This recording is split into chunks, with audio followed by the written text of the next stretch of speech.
तो खत्म हो चुका है। वीडियो अच्छी अब आगे लगी तो कहाँ लाइक पढ़ाई करें, करोगे? सब्सक्राइब करें। मैं तो शहर जाऊंगी इंजीनियरिंग कॉलेज में पढ़ाई करने। क्या बात है, तेरे मम्मी पापा भेजेंगे तुझे इतनी दूर पढ़ाई करने? हाँ, निखिल भाई अभी तो उसी शहर में पढ़ाई कर रहे हैं। ये है गोरी खूबसूरत राधिका, जो शहर के ग्रेजुएशन कॉलेज के बाहर अपनी सहेली काजल के साथ खड़ी थी। तभी राधिका अपने बड़े से घर में आती है, जहां राधिका के अमीर माता पिता प्रताप और मानसी थे। राधिका का एक भाई निखिल शहर में था, जो वहां पढ़ाई कर रहा था। मम्मी पापा, अब कल से 4 महीने के लिए मैं आजाद हूं, मेरी पढ़ाई पूरी हो गई। चलो घर के काम में अब कोई तो मेरा हाथ बटाएगा। ओ हेलो मम्मी जी, मैं घर में कोई काम नहीं करने वाली। अब तो मैं केवल घूमना फिरना मौज मस्ती करना यही सब करूंगी।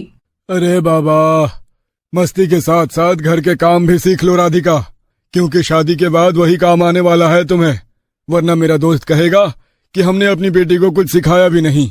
प्लीज पापा, अब मूड ऑफ मत कीजिए आप ये बात कहकर। मैंने आपको कितनी बार कहा है कि मुझे आपके दोस्त के बेटे उस विनय से शादी नहीं करनी है। विनय में बुराई क्या है बेटा, सुंदर लड़का है, अच्छा कमाता है, और क्या चाहिए। और कमलेश भाई तुम्हारे पापा के बचपन के दोस्त हैं, उनके परिवार वाले तुम्हें बहुत खुश रखेंगे। मम्मी, मेरा और उस विनय का स्टेटस ना बहुत डिफरेंट है, मुझे नहीं करनी उस विनय से शादी, आप मना कर दीजिए इस रिश्ते के लिए। राधिका, रिश्ते और जुबान कोई बच्चों का खेल नहीं है, इन्हें मजाक में कभी नहीं लेना चाहिए। हमने तुम्हारे बचपन में ही विनय से तुम्हारा रिश्ता तय कर दिया था, और हमने कलेश को जुबान दी थी कि राधिका तुम्हारे ही घर की बहू बनेगी। इसलिए आगे से इस बात पर तुम्हारे मुंह से कोई नेगेटिव कमेंट नहीं सुनेंगे हम, समझे? जी पापा। राधिका अपने पिता से बहुत डरती थी, तभी वो अपने कमरे में चली जाती है। पापा क्यों मेरे साथ ज्यादती कर रहे हैं? मुझे नहीं करनी है विनय से शादी। निखिल भाई आप जल्दी घर आइए ना, आपकी बहन बहुत परेशान है, बहुत परेशान है। राधिका शहर में रहने वाली नए जमाने की सोच रखने वाली मॉडर्न लड़की है। वो विनय से शादी करने के लिए मना कर रही थी। तभी अगले दिन राधिका निखिल को कॉल करके सारी बात बताती है, जिसके बाद अगले दिन निखिल घर पर आता है। राधिका, पापा ठीक कह रहे हैं, कमलेश अंकल और उनके परिवार वाले बहुत अच्छे इंसान हैं, वो तुम्हें बहुत खुश रखेंगे। राधिका केवल निखिल की ही बात मानती थी। तभी भाई की बात मानकर राधिका कुछ ही दिनों बाद विनय से शादी करके अपने ससुराल चली जाती है।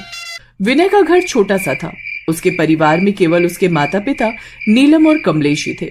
बहुत रात हो गई बच्चों, अब तुम लोग भी जाकर आराम करो। विनय राधिका को लेकर अपने कमरे में जाता है। उसके परिवार की आर्थिक स्थिति बेहद गरीबों वाली थी। ये किन भिखारियों के घर पापा ने मेरी शादी करवा दी, इनका तो घर भी ढंग का नहीं है, कैसे रहूंगी मैं यहाँ जिंदगी भर। अपने ससुराल की ये गरीबी की हालत देखकर राधिका काफी मायूस हो जाती है। अगले दिन सवेरे, अय हाय बहू, ये कैसे अटपटे आदमियों की तरह कपड़े पहन लिए तूने, तुझ में शर्म हया कुछ है कि नहीं? क्या हुआ माँ जी, इन कपड़ों में क्या खराबी है? खराबी? अरे ये गांव है, तुम्हारा शहर नहीं। यहाँ महिलाएं मर्दों के कपड़े नहीं पहनती हैं, तुरंत जाकर कोई सलवार सूट या साड़ी पहन कर आ। यहाँ तो ऐसे कपड़े पहनना भी पाप है। राधिका कमरे में जाती है और सलवार सूट पहनकर बाहर आती है। अच्छा सुन बहू, जा सबके लिए चाय नाश्ते की व्यवस्था कर। जी माँ जी। राधिका नीलम के घर की रसोई में जाती है तो वहां गैस चूल्हा तो था, पर सिलेंडर में गैस ही नहीं थी। गैस तो है ही नहीं, यहाँ कोई इलेक्ट्रिक चूल्हा भी दिखाई नहीं दे रहा। अब चाय कैसे बनाऊं? माँ जी, गैस तो खत्म हो चुकी है, अब मैं चाय कैसे बनाऊं? बहू, हमारे घर में 2 महीने से गैस नहीं है, हम मिट्टी के चूल्हे पर ही खाना बनाना ये सब कर रहे हैं। बाहर आंगन में मिट्टी का चूल्हा है, जाकर चूल्हे पर ही चाय नाश्ते की व्यवस्था कर दे। चूल्हे पर? माँ जी, मुझे चूल्हे पर चाय बनानी नहीं आती। नहीं आती तो सीखना, कब सीखेगी? अब यहाँ तुझे चूल्हे पर ही खाना बनाना है। राधिका जैसी मॉडर्न लड़की ने सपने में भी नहीं सोचा था कि उसे अपने ससुराल में ये दिन भी देखने को मिलेंगे। तभी राधिका आंगन में जाती है और मिट्टी के चूल्हे के पास बैठकर चूल्हे पर चाय बनाने लगती है। क्या मुसीबत है ये।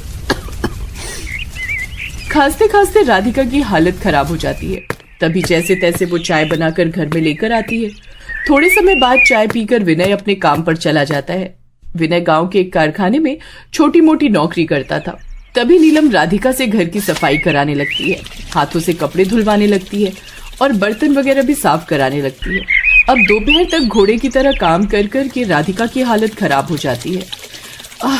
अरे बाप रे बाप, कि मेरी सास है या मेरी जानी दुश्मन। इतना काम तो मैंने बचपन से लेकर आज तक कभी नहीं किया था। बहुत थकान लग रही है, चलो अब जाकर आराम करती हूँ। तभी नीलम कहती है, बहू जा दोपहर के खाने की व्यवस्था कर दे।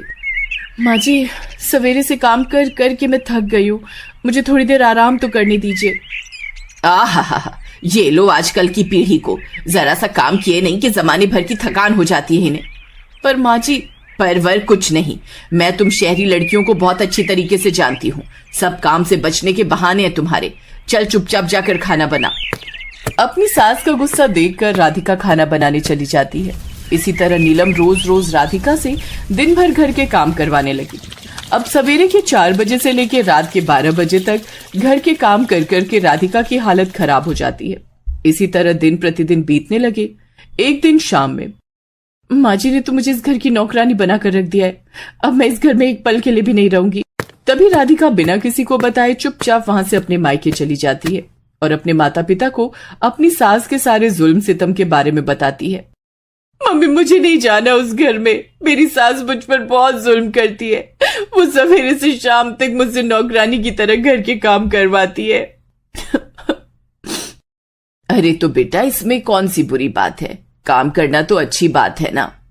मम्मी, काम की भी कोई सीमा होती है। सवेरे 4 बजे से रात के 12 बजे तक कौन घर के काम करवाता है अपनी बहू से। राधिका, वो गांव है, वहाँ के लोग बड़े ही संस्कारी और वसूलों को मानने वाले लोग हैं। वहाँ सब ऐसे ही जिंदगी जीते हैं।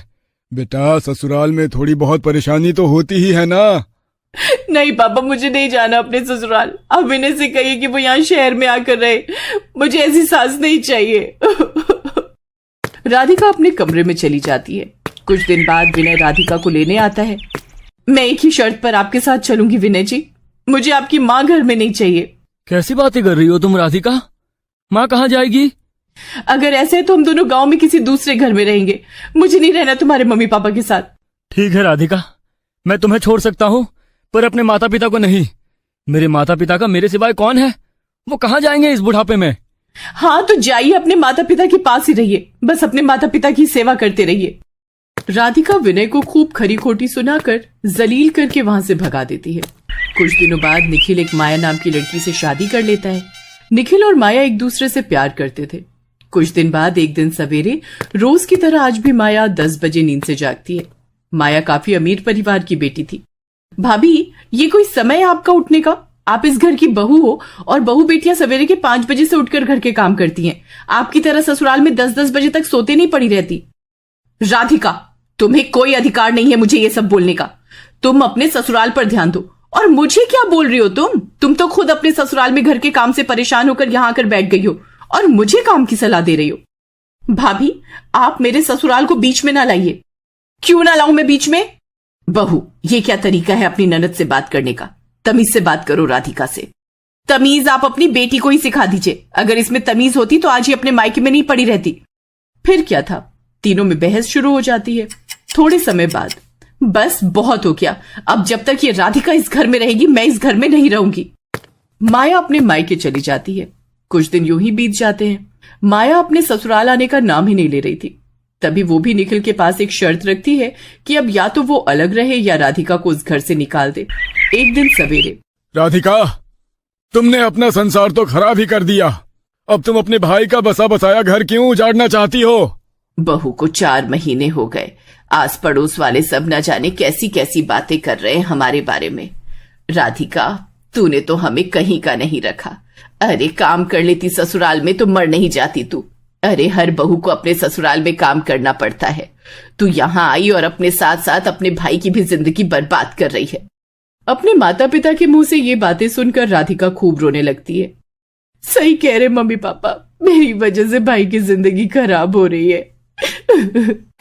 तभी राधिका माया के मायके में जाती है और माया से माफी मांगकर उसे अपने घर ले आती है और अगले दिन विनय को बुलाती है और उसके साथ अपने ससुराल चली जाती है और वहां सबसे माफी मांगकर खुशी खुशी अपना जीवन बिताने लगती है। ससुराल ही हर लड़की का असली घर होता है। अगर मायका लड़की का असली घर होता तो इस दुनिया में शादी का रिवाज ही नहीं होता। थोड़ी परेशानी शुरू में जरूर होती है, पर बाद में धीरे धीरे सब ठीक हो जाता है।